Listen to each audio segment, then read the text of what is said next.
बाहर गया तो पोशाली ने उठकर कुंडी लगा दी।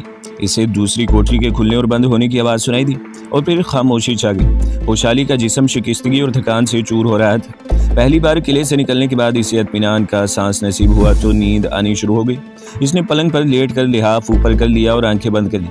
थोड़ी देर बाद वो गहरी नींद सो रही थी। जब आंख खुली तो कमरे के दिन की रोशनी फैली हुई थी। दूर सड़क पर से गाड़ियों के गुजरने की आवाज़ भी आ रही थी।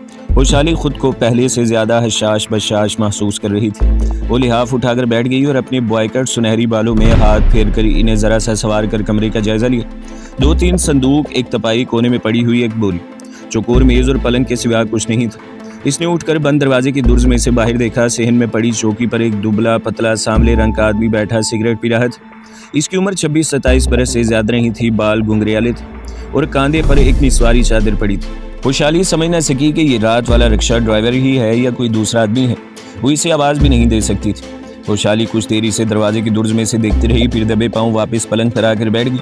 चंद लम्हे गुजर गए, फिर दरवाजे पर आहिस्ता से दस्तक हुई। पोशाली ने कोई जवाब न दिया। तब बाहर से आवाज़ आई, बहन मैं तुम्हारा रिक्शे वाला भाई हूँ, दरवाज़ा खोलो। पोशाली ने आवाज़ पहचान कर दरवाज़ा खोल दिया। मैं इंतज़ार कर रहा था कि तुम उठो तो तुम्हारे लिए चाय लाऊं। मैंने पहले भी 2 बार दरवाजे पर आहिस्ता आहिस्ता दस्तक दी थी। मैं चाय लाता हूँ, तुम उठकर मुँह हाथ धो लो। पोशाली गुसल खाने से मुँह हाथ धोकर वापस कमरे में आ गई। खलील मियाँ ने चौकोर मेज़ पर चाय की केतली, प्याली और मक्खन पहले से रख दिया था। वो भी वहीं मौजूद। बहन जी तुम नाश्ता करो, मैं बाहर से ताला लगा कर जा रहा हूँ। यहाँ कोई नहीं आएगा, तुम अंदर से कोई खड़ाक वगैरह ना करना, दोपहर को खाना लेकर आ जाऊँगा। नाश्ते के बाद पोशाली ने दरवाज़ा बंद किया और फिर सो गई। दोबारा इसकी आंख दस्तक सुनकर खुली थी। पोशाली ने दुर्ज में से देखा, बाहर खलील था। पोशाली ने दरवाज़ा खोल दिया। खलील अपने साथ खाना भी लाया था। बहन जी ये चांदनी चौक की ज़ाफ़रानी बिरयानी है। इसने चावल की थैली इसके सामने रखते हुए कहा। बिरयानी बेहद मज़ेदार थी। इसे खाकर पोशाली के जिस्म में जैसे नई तवानाई आ गई थी। पोशाली ने बतौर ख़ास इसका शुक्रिया अदा किया। बहन जी ये तो हमारा इस्लामी फ़र्ज़ है। काफिरों ने मुसलमानों पर बड़ा जुल्म किया है और अभी तक जुल्म कर रहे हैं, मगर हम इनसे डरते नहीं हैं। अल्लाह के हुक्म से इस्लाम का बोलबाला होगा। अच्छा मैं जाता हूँ, शाम को आऊँगा तब शाहजी भी आ जाएंगे। पोशाली ने पूछा कि ये शाहजी कौन है? इस पर खलील का चेहरा एकदम संजीदा हो गया। इसने एक हाथ अपने कान पर लगाकर छत की तरफ देखा और कहा, शाहजी ज़माने के गाजी हैं, उन्होंने ही तुम्हें काफिरों की कैद से निकाला है। खलील ने उठकर पोशाली के सर पर हाथ रख दिया और जज्बात से कपकपाती आवाज़ में बोला, बहन जी तुम फिक्र न करना, शाहजी और मैं अपनी जान भी कुर्बान कर देंगे, मगर तुम्हें तुम्हारे मुल्क में पहुँचा कर दम लेंगे। खलील ये कहकर कोठरी से बाहर निकल गए। पोशाली की आंखों में आंसू आ गए। भाई का इतना शदीद प्यार इसे इससे पहले कभी नहीं मिला था। वो इन लोगों को बिल्कुल नहीं जानती थी, मगर उन्होंने इसकी खातिर अपनी ज़िंदगी और ख़ानदान का मुस्तकबिल तक ख़तरे में डाल दिया था। पोशाली ने दोनों हाथ उठाकर अल्लाह से रोती हुई आंखों के साथ जज्बात से बुर्राई हुई आवाज़ में दुनिया के तमाम मुसलमान भाई बहनों और इस्लाम की सरबुलंदी के लिए दुआ मांगी और पलंग की पुश्त से टेक लगाकर आंखें बंद कर ली। दोपहर के करीब खलील दोबारा आया। वो अपने साथ जनाना कपड़े और गर्म चादर लाया था। ये कपड़े शाहजी ने भिजवाए हैं, तुम इन्हें पहन लो। यहाँ मुसलमान औरतें इसी किस्म के कपड़े पहनती हैं। मैं अब शाम को ही आऊँगा, तुम परेशान मत होना बहन, यहाँ कोई नहीं आएगा। खलील के जाने के बाद पोशाली ने मुँह हाथ धोकर शलवार कमीज़ पहन ली, सर पर दुपट्टा ओढ़कर गर्म चादर जिस्म के गिर्द लपेट ली और पलंग पर चुपचाप बैठकर सोचने लगी कि इन लोगों को शायद अभी तक मालूम नहीं है कि वो ईरानी नहीं है और वो अजायब घर में चांकिया प्लान की माइक्रो फिल्म उड़ाने गई थी। क्या वो इन्हें बता दे कि असल में वो कौन है और ये कि इस शहर में इसका एक साथी कैप्टन किशन मेहता के भेस में एक जिम्मेदार सरकारी ओहदे पर फाइज है। नहीं, पोशाली ने सोचा मुझे इन्हें ये नहीं बताना चाहिए, लेकिन वो तो मुझे पाकिस्तान की सरहद पार कराने के बारे में सोच रहे हैं। मुझे अभी पाकिस्तान नहीं जाना, मुझे तो यहाँ रहकर पाकिस्तान के खिलाफ काफिरों के मंसूबों को खाक में मिलाना है। पोशाली इस सिलसिले में किसी नतीजे पर न पहुँच सकी कि अगर शाहजी ने इसे पाकिस्तान पहुँचाने की कोशिश की तो वो क्या मौक़िफ़ इख्तियार करेगी। कोठरी में सूरज गुरूब होने के साथ ही अंधेरा छाने लगा। फिर इसे बाहर का दरवाज़ा खुलने की आवाज़ सुनाई दी और चादरें लपेटे हुए 2 आदमी आगे पीछे दाखिल हुए। पोशाली ने फ़ौरन इन्हें पहचान लिया। इनमें से खलील और दूसरा वही नौजवान मुसलमान फ़ौजी था जिसने इसे रिहाई दिलवाई थी। शाहजी मैं बाहर ही बैठता हूँ, मुझे बाहर से बुला लेना, मैं रक्षा ले आऊँगा, खलील ने कहा और बाहर निकल गया। नौजवान फ़ौजी स्टूल खींच कर पोशाली के करीब बैठ गया। इसने कुर्ता पजामा और कोट के ऊपर गर्म चादर ओढ़ी हुई थी। पोशाली ने बड़े हैरत ज़दा अंदाज में इससे पूछा कि वो इसे फ़रार कराने में किस तरह कामयाब हुए थे। मेरा खुदा मेरे साथ है, मैंने जो कुछ किया इसकी रज़ा और इसकी पसंदीदा दीन इस्लाम के लिए किया है, मैं कम अज़ कम अपनी आंखों के सामने। अब इसकी तफसील में जाने की ज़रूरत नहीं, नौजवान ने मुस्कुराते हुए कहा। मैंने किले में मुतय्यन एक और मुसलमान फ़ौजी के ताउन से ये मनसूबा तैयार किया था। हमने राहदारी के तीनों फ़ौजियों को बड़े खुफिया तरीके से बेहोशी का एक ऐसा मशरूब पिलवा दिया था जिसका असर आधे घंटे बाद होना था, और हमारा मनसूबा कामयाब रहा। बहरहाल मैं तुम्हें यहाँ से ले जाने के लिए आया हूँ। यहाँ तुम्हारा मज़ीद रहना मुनासिब नहीं, क्योंकि मिलिट्री, पुलिस और इंटेलिजेंस ने किले के इर्द गिर्द के सारे इलाके को घेरे में ले लिया है और ये आबादी इसी इलाके में आती है। मैं तुम्हारे लिए बुरका लाया हूँ। ये बुरका ओढ़ कर तुम मेरे दोस्त और राजदार साथी खलील के साथ रक्शे में जाओगी और तुम्हें शहर से कुछ फासले पर एक कब्रिस्तान में वाक़ मकान में ले जाकर छुपा देगा। जब तक हालात ज़रा नॉर्मल नहीं होते तुम वहीं रहोगी, मैं तुम्हें वहीं मिलता रहूँगा। नौजवान ने कोट के अंदर छुपाया हुआ स्याह बुरका निकाल कर पुरशाली को दे दिया। तुम बुरका पहन लो, मैं खलील को बुलाता हूँ। मेरी बहन, घबराना बिल्कुल नहीं। अल्लाह ने चाहा तो मैं किसी न किसी तरह बॉर्डर क्रॉस करा कर पाकिस्तान में पहुँचा दूँगा। लैला बहन, हम 5 मिनट बाद यहाँ से चलेंगे, तुम बुरका पहन लो। खुशहाली ने आज तक बुरका नहीं पहना था, मगर अब पहनना ज़रूरी था। ये शीटल कॉक की तरह का बिल्कुल सीधा काला बुरका था। खुशहाली ने इसे पहनकर नकाब उठा लिया। खलील ने क्वार्टर को ताला लगा दिया। खुशहाली जाकर रक्शे में बैठ गई। थोड़ी देर बाद रक्शा दिल्ली शहर की सड़कों पर दौड़ रहा था। सफ़र काफ़ी देर जारी रहा। मैं दिल्ली के बारे में ज़्यादा नहीं जानती थी, इसलिए मुझे इल्म नहीं था कि रक्शा किन सड़कों पर से गुजरता रहा। अलबत्ता कुछ देर बाद रक्शा शहर की बारूनक सड़कों को पीछे छोड़कर एक गैर आबादी इलाके में पहुंच गए। एक टीले के पास खलील ने रक्शा रोक दिया और फिर मुझे साथ ले जाकर मुझे अंधेरे में दरख्तों की कतार नजर आई जो एक ऊंचे मेहराबी दरवाजे तक चली गई थी। ये कोई पुराना कब्रिस्तान था जिसका दरवाज़ा एक तरफ से टूट फूट चुका था। खलील मुझे साथ लेकर कब्रिस्तान की ड्योढ़ी में से गुजर गए।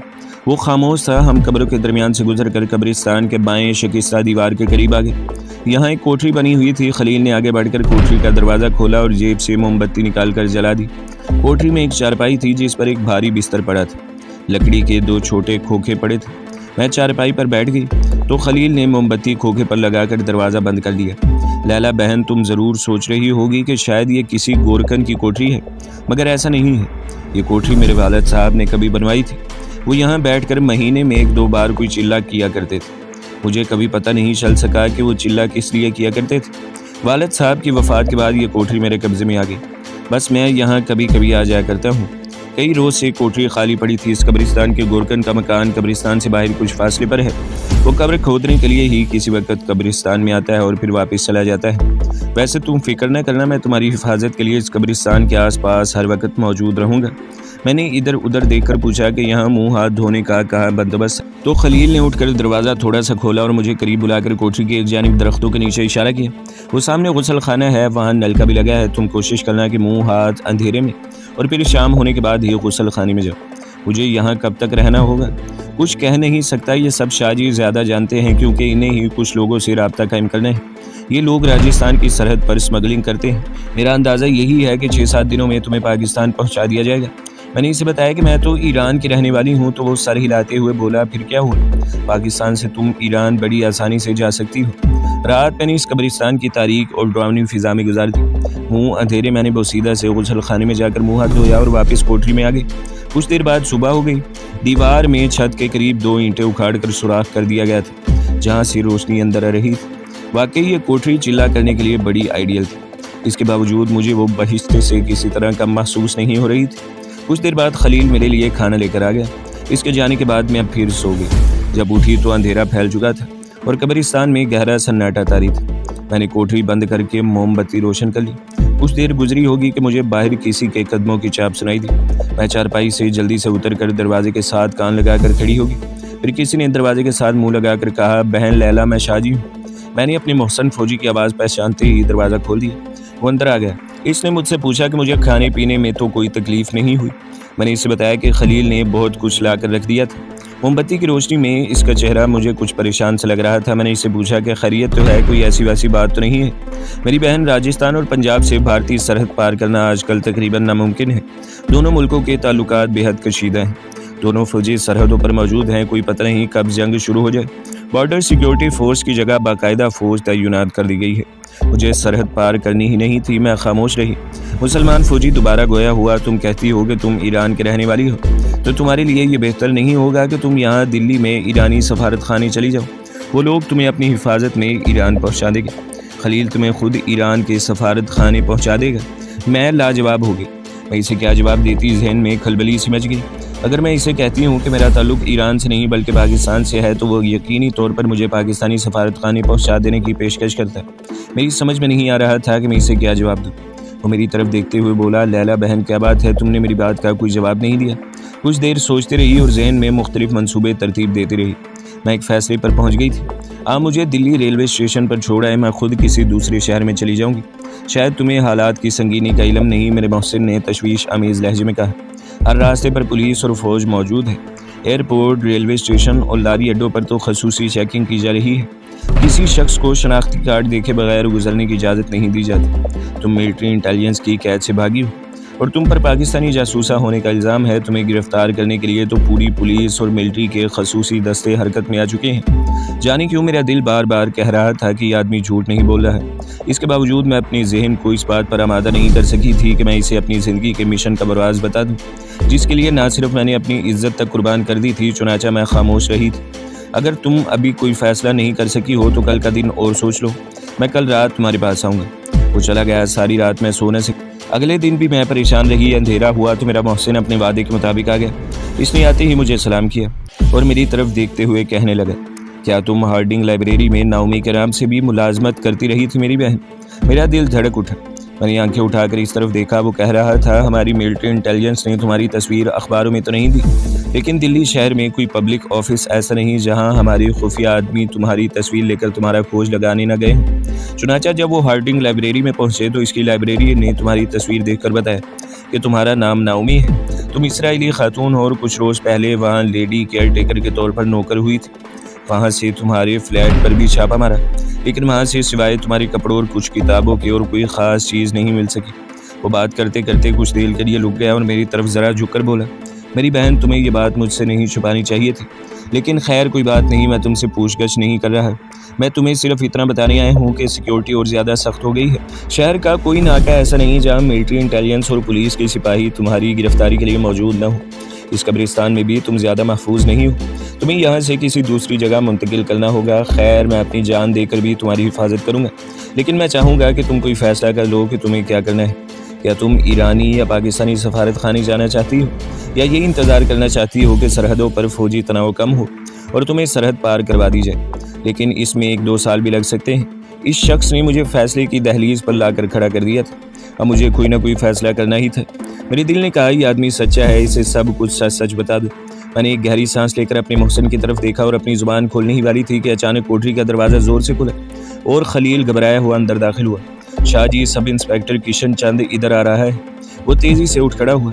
इसने अपने कोट की जेब में हाथ डालकर चाकू निकाल लिया और मोमबत्ती बुझाकर मेरे ऊपर कंबल डाल दिया। तुमने इसे कहाँ देखा है? वो कोने वाले खोखे के पास खड़ा कब्रिस्तान की तरफ दिख रहा था। फिर वो कब्रिस्तान में दाखिल हो गया। वो सफ़ेद कपड़ों में है, मैं इसे पहचानता हूँ शाहजी। खलील ने अभी यह जुमला पूरा ही किया था कि क्वार्टर के दालान में एक मर्दाना आवाज़ गूंजी, कैप्टन बाहर आ जाओ, मुझे मालूम है तुम अंदर हो और तुम्हारे साथ वो औरत भी है जो पुलिस को मतलूब है।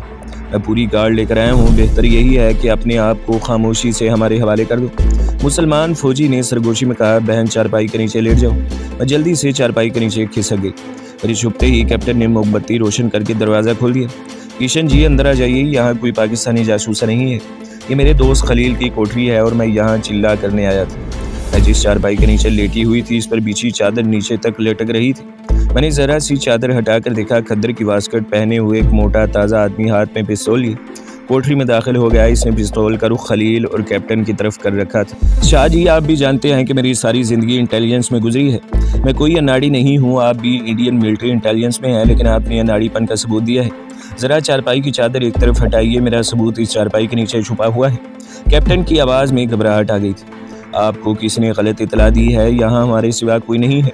कैप्टन, चारपाई को उठा दो, नहीं तो एक सेकंड में पुलिस की पूरी गार्ड अंदर आ जाएगी। खलील कोने में सहमा हुआ खड़ा था। कैप्टन ने मुस्कुराते हुए कहा, आपका हुक्म है तो ये लीजिए, चारपाई हटा देता हूँ। कैप्टन ज़रा सा आगे को झुका और फिर इसने नीचे से एक भरपूर हाथ सब इंस्पेक्टर किशन के हाथ पर मारा कि पिस्तौल इसके हाथ से छूट कर कोने में जा गिरा। इसके साथ ही कैप्टन ने लपक कर हिंदू सब इंस्पेक्टर की गर्दन दबोच कर नीचे गिरा दिया और आनन फानन चाकू इसके सीने में पूरी ताकत से घोंप दिया। तुम बहन जी को लेकर दूसरी कोठरी में चले जाओ, मैं देखता हूँ बाकी सिपाही तो इधर नहीं आ रहे। कैप्टन ने खलील को हिदायत की। सब इंस्पेक्टर के सीने से खून का फुआरा उबल रहा था। चाकू ने इसके दिल के 2 टुकड़े कर दिए थे। वो 2 एक बार गर्दन इधर उधर हिलाने के बाद साकित हो गया। खलील मुझे साथ लेकर तेज़ी से दूसरी कोठरी में आ गया। इसका सांस फूल रहा था। हमें शाजी के दालान से निकलकर क्वार्टर के बाहर जाने की आवाज़ सुनाई दी। खलील ने भी अपना चाकू जेब से निकाल लिया था। चंद सेकंड्स बाद कैप्टन भी हमारी कोठरी में आ गया। वो रुमाल से हाथ पर लगा खून साफ कर रहा था। हमें सबसे पहले किशन चंद लाल की लाश को कब्रिस्तान के किसी पुरानी कब्र में दफन कर देना है। इस घर की मुखबरी ज़रूर हुई है। हमें सुबह होने से पहले इसे यहाँ से किसी दूसरी जगह पहुँचाना होगा। खलील फ़ौरन बाहर निकल गया। कैप्टन ने इत्मीनान की गहरी सांस ली और मेरी तरफ हाथ ज़रा सा हिलाकर कहने लगा, घबराओ नहीं मेरी बहन, मुझे कुछ नहीं होगा। अल्लाह ने खैर कर दी है। हमें इस काफिर को किसी पुरानी कब्र में दफन करना होगा। किसी को कानो कान खबर नहीं होगी। वो खोखे में बैठ गया। मैं चारपाई पर बैठी इसे देख रही थी। इसके मुसलमान और मेरे साथ मुखलिस होने का इससे बड़ा कोई सबूत नहीं मिल सकता था। खलील ने थोड़ी देर बाद कोठरी में आकर बताया कि कब्रिस्तान में अंधेरे और सन्नाटे के सिवा और कुछ नहीं। हमें इस हिंदू सब इंस्पेक्टर की लाश किसी पुरानी कब्र में दबा देनी चाहिए। कैप्टन ने मेरी तरफ देखकर कहा, लैला बहन तुम दूसरी कोठरी में बैठो, हम इसको ज़मीन में दबा कर आते हैं। वो लाश को घसीट कर बाहर ले गए। मैं फिर दूसरी कोठरी में आ गई। यहाँ भी एक छोटी सी मोमबत्ती जल रही थी और सिवाय एक चारपाई और लोहे की पुरानी कुर्सी के मज़ीद कुछ भी नहीं था। मैं चारपाई पर बैठ गई। अब मैंने फैसला कर लिया था कि इस मुसलमान कैप्टन को अपने दिल का राज बता दूंगी। एक तो मुझे यकीन हो चुका था कि वो मेरे साथ मुखलिस है और इसने सिर्फ इस्लाम और पाकिस्तान की मोहब्बत की वजह से मुझे पुराने किले की अकूबत खानी से अपना मुस्तकबिल और अपनी ज़िंदगी ख़तरे में डालकर निकाला था। दूसरा, अगर मैं इसे हकीकत न बताती तो वो मुझे ईरानी या पाकिस्तानी सफारत खाने में छोड़ा था, क्योंकि वो ज़्यादा देर तक मुझे छुपा कर नहीं रख सकता था। उन्होंने सब इंस्पेक्टर किशन चंद की लाश इसके पिस्तौल के साथ ही कब्रिस्तान में किसी जगह दबा दी। खलील अभी कोठरी के बाहर था, लेकिन कैप्टन अंदर आकर मेरे पास बैठ गया। अगर मैं इस हिंदू पुलिस ऑफिसर को हलाक न करता तो सुबह तक मेरा सारा ख़ानदान मुझ समेत जेल में होता, और फिर तुम्हारे साथ जो गुजरती तुम इसका अंदाज़ा अच्छी तरह लगा सकती हो। बहरहाल अब तुम्हारे इस कब्रिस्तान में रहना ठीक नहीं। तुम बुर्का पहनकर खलील के साथ चली जाओ, वो तुम्हें एक दूसरी जगह ले जाकर छुपा देगा। मैं कल रात तुमसे मिलने आऊँगा। इस वक्त तक तुम्हें यह फैसला कर लेना चाहिए कि तुम ईरानी सफारत खाने में जाना चाहती हो या पाकिस्तानी सफारत खाने। इतना कहकर वो साहिब ईमान और पाकिस्तान की मोहब्बत में सरशार मुसलमान कैप्टन कोठरी से निकल गया। दूसरे ही लम्हे खलील ने मुझे साथ लिया और कब्रिस्तान की एक टूटी दीवार से गुजार कर दरख्तों के पास ले आए, जहाँ इसका रक्षा भी मौजूद था। इस वक्त रात का 1:30 बज रहा था। हमारा रक्षा एक बार फिर दिल्ली शहर की सुनसान सड़क पर भाग रहा था। मैंने बुर्का पहन रखा था। मुझे कुछ मालूम नहीं था कि अंधेरी रात में रक्षा किधर जा रहा है। कभी सड़क की बत्तियां गुजरने लगती और कभी अंधेरा छा जाता। रक्षा कई सड़कों के मोड़ घूमा था। आखिर इसकी रफ्तार हल्की होने लगी और वो एक जगह रुक गया। खलील ने रक्षे से उतर कर दरवाज़ा खोला। मैं लंबा बुर्का संभालती इसके साथ चलने लगी। फिर मैंने अपने सामने रात के अंधेरे में 2 एक रक्षों को खड़े देखा। खलील ने मुझे एक रक्षे के पास बैठने को कहा और ख़ुद आगे बढ़ गया। मैंने नकाब उलट दिया। जिस रक्षे के पास मैं ज़मीन पर बैठी थी, इसकी छत गायब थी। सामने गिराज सत जिसका खलील ताला खोल रहा था। ताला खोलकर इसने दाएं बाएं देखा और मुझे गैराज में दाखिल होने का इशारा किया। वो एक कोठरी थी जिसके कोने में रक्षे के पुराने टायर और दूसरा काठ का बार पड़ा था। दीवार के साथ तख्तपोश पर बिस्तर तय करके रखा हुआ था। खलील ने जल्दी से बिस्तर खोल दिया और बोला, यहाँ आराम करो, ये मेरा माल गोदाम है। मैं कभी कभी यहाँ आता हूँ। मकान यहाँ से कुछ फासले पर है, इधर कोई नहीं आता। गुसल खाने का दरवाज़ा सामने है। अंदर पानी और तौलिया साबन मौजूद है। मैं बाहर से ताला लगाकर जा रहा हूँ। तुम अंदर कोई रोशनी ना करना, ना ही आवाज़ निकालना, मैं कल आऊँगा। खलील ने कोने में रखा एक छोटा सा टायर उठाया और बाहर निकल गए। रात मैंने तख्त पोश पर बोसीदा से लहाफ में घुसे। कुछ सोते कुछ जागते में गुजार दी। दिन का इस वक्त पता चला जब बंद दरवाजे के दुर्जों में से रोशनी अंदर दाखिल हुई। थोड़ी देर बाद बाहर रक्षे की आवाज़ आई, जो कि राजनुमा कोठरी के बिल्कुल सामने आकर ख़त्म हो गई थी। इसके बाद ताला खुला और खलील ने रक्षे में से 2 टायर निकाल कर अंदर फेंक दिए। शायद वो ये तासुर देना चाहता था कि वो पुराने टायर अपने गोदाम में रखने आया था। इसके साथ ही वो अगली सीट पर रखी हुई छोटी सी गठरी उठाकर अंदर ले आए। इसमें तुम्हारे लिए खाने का सामान है, मैं यहाँ ज़्यादा देर नहीं ठहर सकते। गठरी लोहे की कुर्सी पर रखकर इसने जल्दी से बाहर निकलकर दरवाज़ा बंद कर दिया और ताला लगाकर चला गया। गठरी में एक प्लास्टिक की थैली में हलीम और रुमाल में कुछ नान लिपटे हुए थे। दोपहर को भी मैंने इसी हलीम और नान से अपने पेट की आग बुझाई। रात हुई तो मैं अपने मोहसिन कैप्टन का इंतज़ार करने लगी। खलील सुबह के बाद फिर नहीं आया था। जब बाहर सन्नाटा तारी हो गया तो मैं बिस्तर में दबक कर बैठ गई। ना जाने रात कितनी गुजर गई थी कि मैंने किसी के कदमों की चाप सुनी। इसके साथ ही गैराज का ताला खुलने की आवाज़ सुनाई दी और कैप्टन अंदर दाखिल हुआ। इसने अपना मुंह और सर गर्म चादर में लपेट रखा था। मैं इसके कदो कामत से इसे पहचान गई थी। दरवाजे की कुंडी लगाकर वो मेरे करीब आ गया। कोई तकलीफ़ तो नहीं हुई मेरी बहन? मैंने इसका शुक्रिया अदा किया। तकलीफ़ तो मैंने तुम्हें दी है मेरे भाई। तुमने मेरे लिए जो कुछ किया है मैं शायद इसका एहसान कभी ना चुका सकूँ। वो लोहे की कुर्सी खींचकर मेरे पास बैठ गया। मैंने वही कुछ किया है जो एक भाई को अपनी मुसलमान बहन के लिए करना चाहिए था। अब तुम मुझे अपना फैसला बताओ कि तुम कौन से सफारत खाने जाना चाहती हो, क्योंकि इसके सिवा तुम्हारे सामने कोई रास्ता नहीं है। तुम्हारी तलाश में जगह जगह छापे मारे जा रहे हैं। सब इंस्पेक्टर किशन चंद की गुमशुदगी के बाद कब्रिस्तान का इलाका भी पुलिस की निगरानी में आ गया है और मैं समझता हूँ कि तुम यहाँ भी ज़्यादा देर तक महफूज नहीं रह सकती। तब मैंने अपने मोहसिन के आगे अपने दिल का राज खोल कर रख दिया।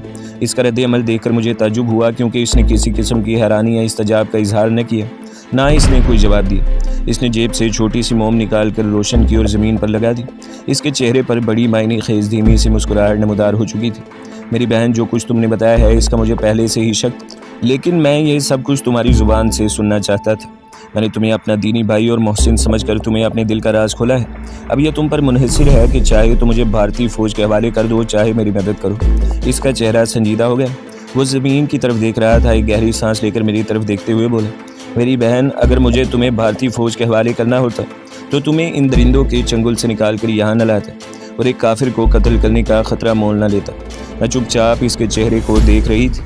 वो किसी गहरी सोच में गुम था। फिर इसने सर उठाया और मुझसे गोया हुआ, मेरी बहन, इस वक्त तुम आराम करो, मैं कल इसी वक्त तुम्हारे पास आऊँगा। तो दोस्तों, अगली किस्त सुनने के लिए हमारे चैनल को सब्सक्राइब करें, वीडियो को लाइक करें और बेल के आइकॉन को भी दबा दें, ताकि हर जो आने वाली वीडियोज़ हैं वो आपको सबसे पहले मिलती रहें।